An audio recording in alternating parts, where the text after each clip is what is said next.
अब next topic है equivalence classes. Equivalence classes जो है वो रिलेशन का ही टॉपिक है। रिलेशन में क्या है,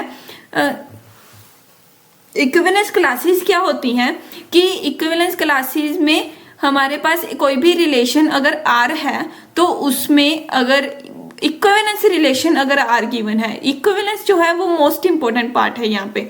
अगर हमारे पास कोई भी इक्विवेलेंस रिलेशन आर गिवन है तो ए जो होगी, जो स्क्वायर ब्रैकेट में अगर ए लिख दिया तो ये अगर इक्विवेलेंस क्लास होगी रिलेशन की, अगर इस क्लास में सारे के सारे ऐसे एलिमेंट्स हैं जो कि ए से रिलेटेड हैं।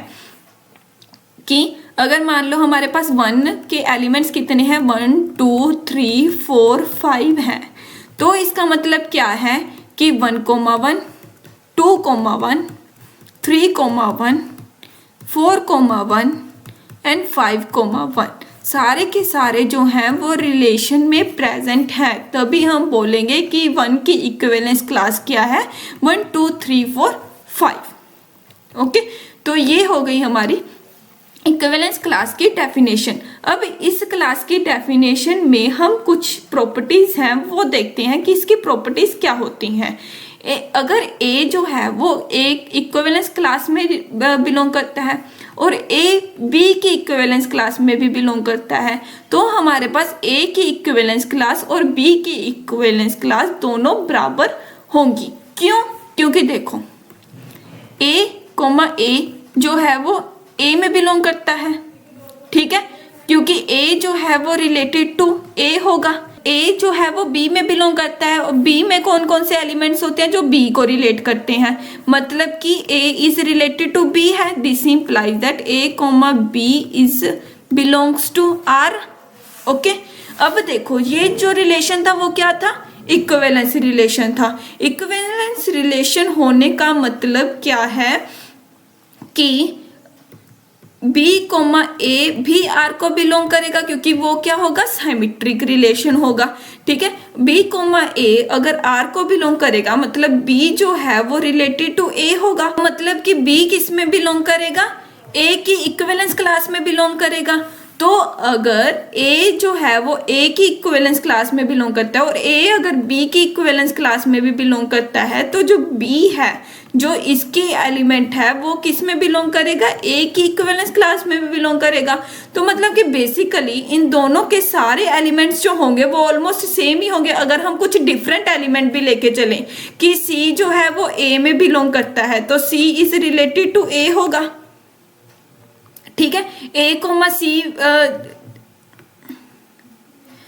तो C is related to A होगा, मतलब C comma A belongs to R होगा, ठीक है, और A is related to B है, मतलब कि सी कोमा बी जो होगा वो आर में प्रेजेंट होगा, क्योंकि ये रिलेशन क्या है, ट्रांजिटिव रिलेशन है। अब ट्रांजिटिव रिलेशन होने का मतलब क्या है कि सी जो है वो किस में बिलोंग करेगा, इक्विवेलेंस क्लास और बी में भी बिलोंग करेगा।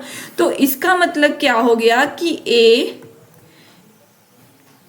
की सबसेट होगी बी से। ऐसे ही अगर हम कोई भी बी का एलिमेंट ले लेंगे तो वो ए में लाइक कर जाएगा। अगर वो दोनों एलिमेंट्स, अगर उसके एक भी एलिमेंट सेम हो गया तो मतलब सारे एलिमेंट सेम हो जाएंगे। सारे एलिमेंट सेम होने का मतलब क्या है कि दोनों जो होंगी वो क्या होंगी, इक्वल क्लासेस होंगी। तो हमें कोई भी इक्वल क्लासेस, तो अगर हमें क्वेश्चन लिख दिया कि वो डिस्टिंक्ट क्लासेस का निकालनी है तो हम क्या करेंगे, हम वो वाले एलिमेंट्स, अगर हमारे पास एक जो आगे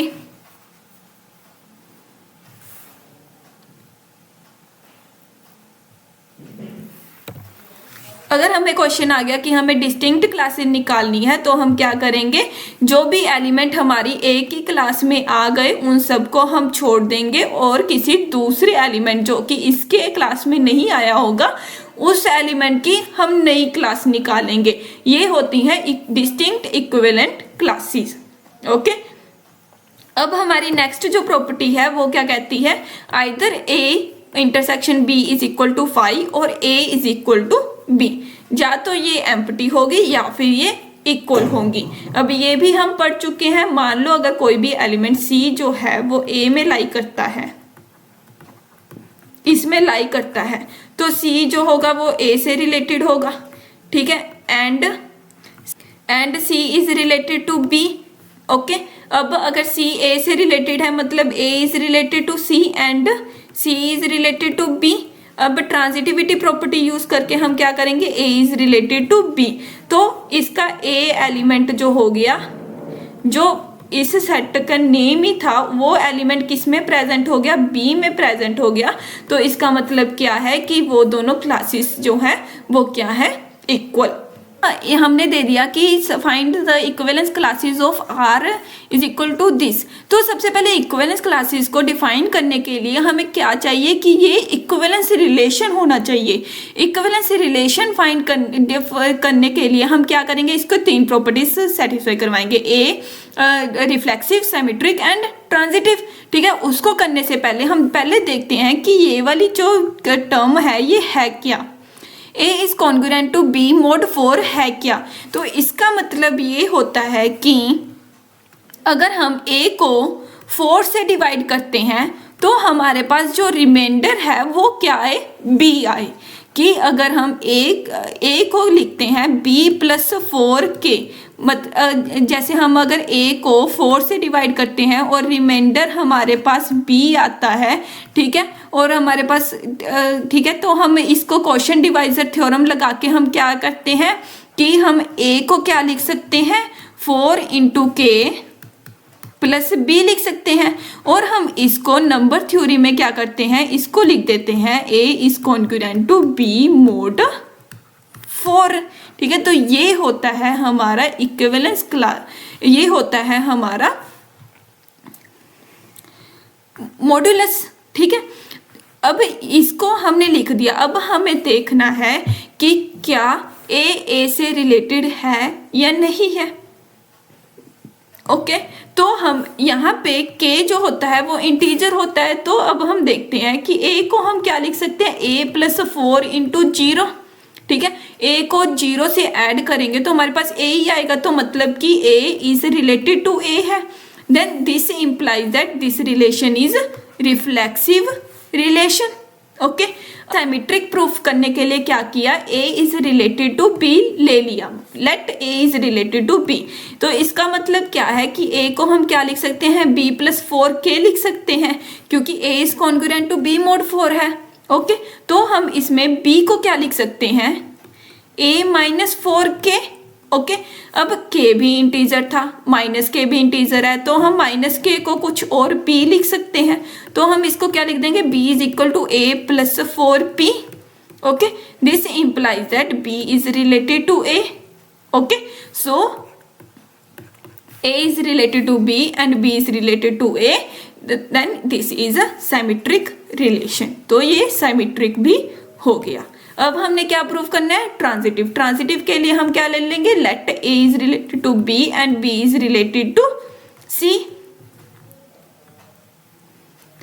B is related to C।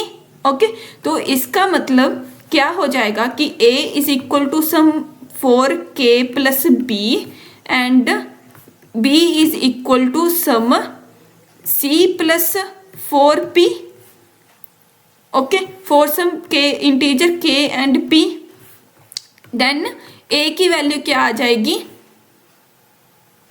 4K plus C plus 4P। अब K प्लस P जो है वो आगे इंटीजर्स ही है, K प्लस P जो है वो कोई इंटीजर ही होगा।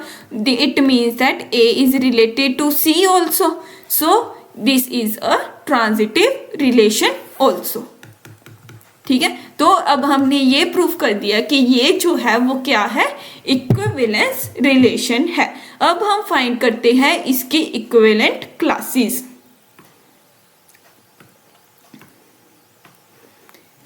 अब इक्विवेलेंट क्लासेस फाइंड करने के लिए हम सबसे पहले देखेंगे कि इसमें जो एलिमेंट्स हैं वो क्या क्या होंगे, ठीक है।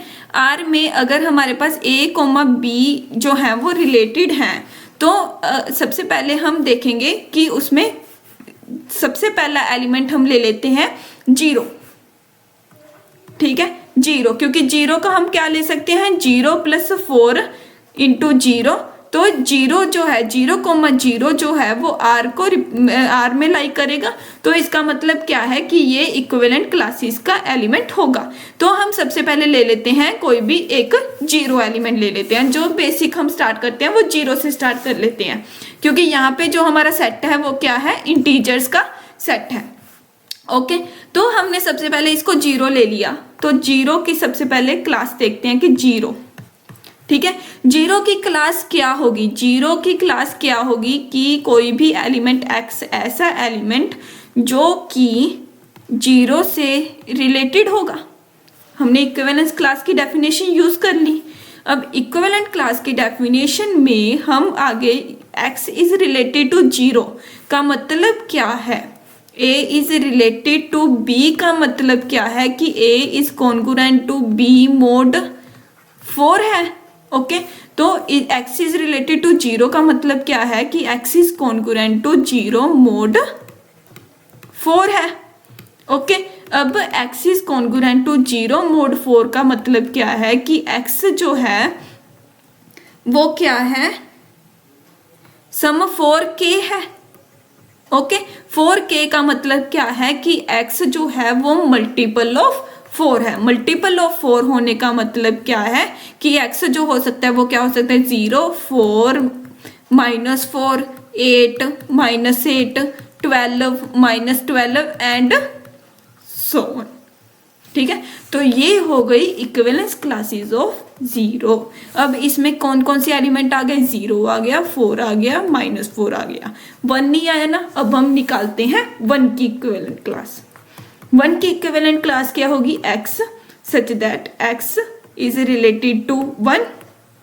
वैसे ही same procedure, x such that x is congruent to 1 mod 4। Okay, 1 mod 4 मतलब x is such that x is equal to 4k plus 1, मतलब कि 1 के मल्टीपल, मतलब कि 4 के मल्टीपल के साथ 1 ऐड कर दिया तो हमारे पास क्या आ जाएगा, इसकी कॉन्ग्रुएंट क्लासेस आ जाएंगी। तो इसकी वैल्यू क्या आ जाएगी, 1, 5, -3, 9, -7, 13 सो ऑन। मतलब कि अगर हम किसी भी नंबर को डिवाइड करेंगे तो हमारे पास रिमाइंडर क्या होना चाहिए, 1 होना चाहिए। जिस नंबर का रिमाइंडर 1 होगा वो किसकी क्लास में आएगा, 1 की क्लास में आएगा। ऐसे ही 2 की क्लास में कौन कौन से आएंगे, जिसका रिमाइंडर क्या होगा, 2 होगा। तो 2 के रिमाइंडर वाले 2 हो जाएगा, 10 हो जाएगा, ठीक है, और 14 हो जाएगा। ऐसे ही नेगेटिव नंबर्स में क्या हो जाएगा, -2, -6, -10 एंड सो। ओके, अब ऐसे ही 3 की इक्विवेलेंस क्लास क्या आ जाएगी, जिसको रिमाइंडर क्या आ जाएगा, 3 आएगा। तो 3 का रिमाइंडर क्या मतलब कि 3, 11, 15 एंड सो ऑन। और नेगेटिव के केस में क्या आ जाएगा, -1, -5, -9 एंड सो ऑन। ओके, तो ये थी हमारी। अब 4 की बनेगी नहीं, क्यों, 4 किस में आ गया, 0 का ये एलिमेंट, 0 की इक्विवेलेंस क्लास में 4 आ गया, तो मतलब कि 0 की इक्विवेलेंस क्लास किसके इक्वल होगी, 4 की, इसके इक्वल होगी 8 के एंड सो ऑन। तो 0 की इक्विवेलेंस क्लास किसके इक्वल होगी, 4k के इक्वल होगी।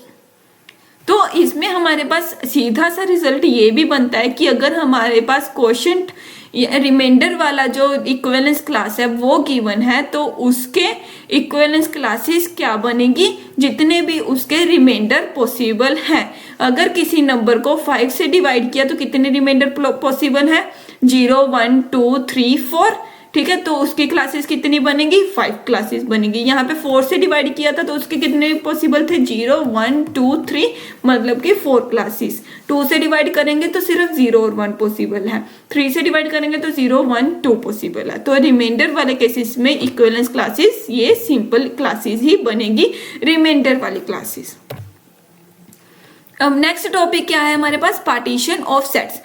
पार्टीशन ऑफ सेट्स जो है वो एक छोटा सा टॉपिक है। उसमें क्या है कि एक एलिमेंट, एक पार्टीशन जो है वो हम कैसे डिफाइन करते हैं। मान लो एक सेट है हमारे पास 1, 2, 3, 4, 5 और 6, ये पूरा का पूरा एक सेट है।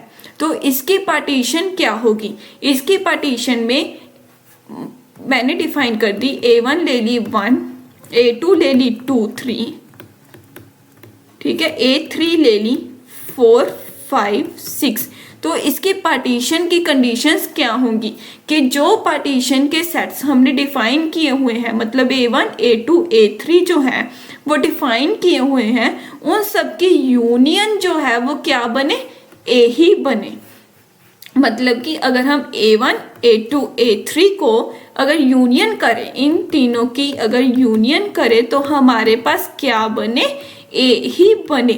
अगर मेरे पास कोई एक A4 एक ये वाला सेट होता 7 होता तो ये इसकी A की पार्टीशन नहीं होती। क्यों? क्योंकि इनकी यूनियन जो है उसमें एक्स्ट्रा एलिमेंट आ रहा है 7 एक एलिमेंट नहीं है, तो मतलब कि ये इसकी पार्टीशन नहीं होगी।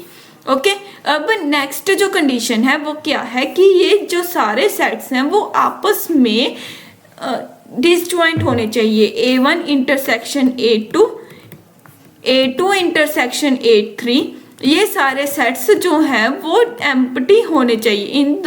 इनकी इंटरसेक्शन जो है वो एम्प्टी होनी चाहिए, डिसजॉइंट्स होने चाहिए, तो ये होगी पार्टीशन। अगर मैंने इसमें ये वाला सेट ले लेती A2 और A3, 4 दोनों में कॉमन था, तो मतलब कि ये दोनों सेट्स जो थे वो डिसजॉइंट नहीं थे। चाहे इन सब की यूनियन जो है वो A बन रही थी, लेकिन सिंस ये दोनों डिसजॉइंट नहीं थे तो हम नहीं कह सकते, तो हम ये पार्टीशन नहीं कह सकते। ये पार्टीशन नहीं होगी। ये पार्टीशन तभी होगी अगर सारे के सारे जो पेयर्स हैं वो डिसजॉइंट हो एंड सारे सेट्स का जो यूनियन है वो क्या बने? सेट A बने, तो हम बोलेंगे कि yes this is a partition of A।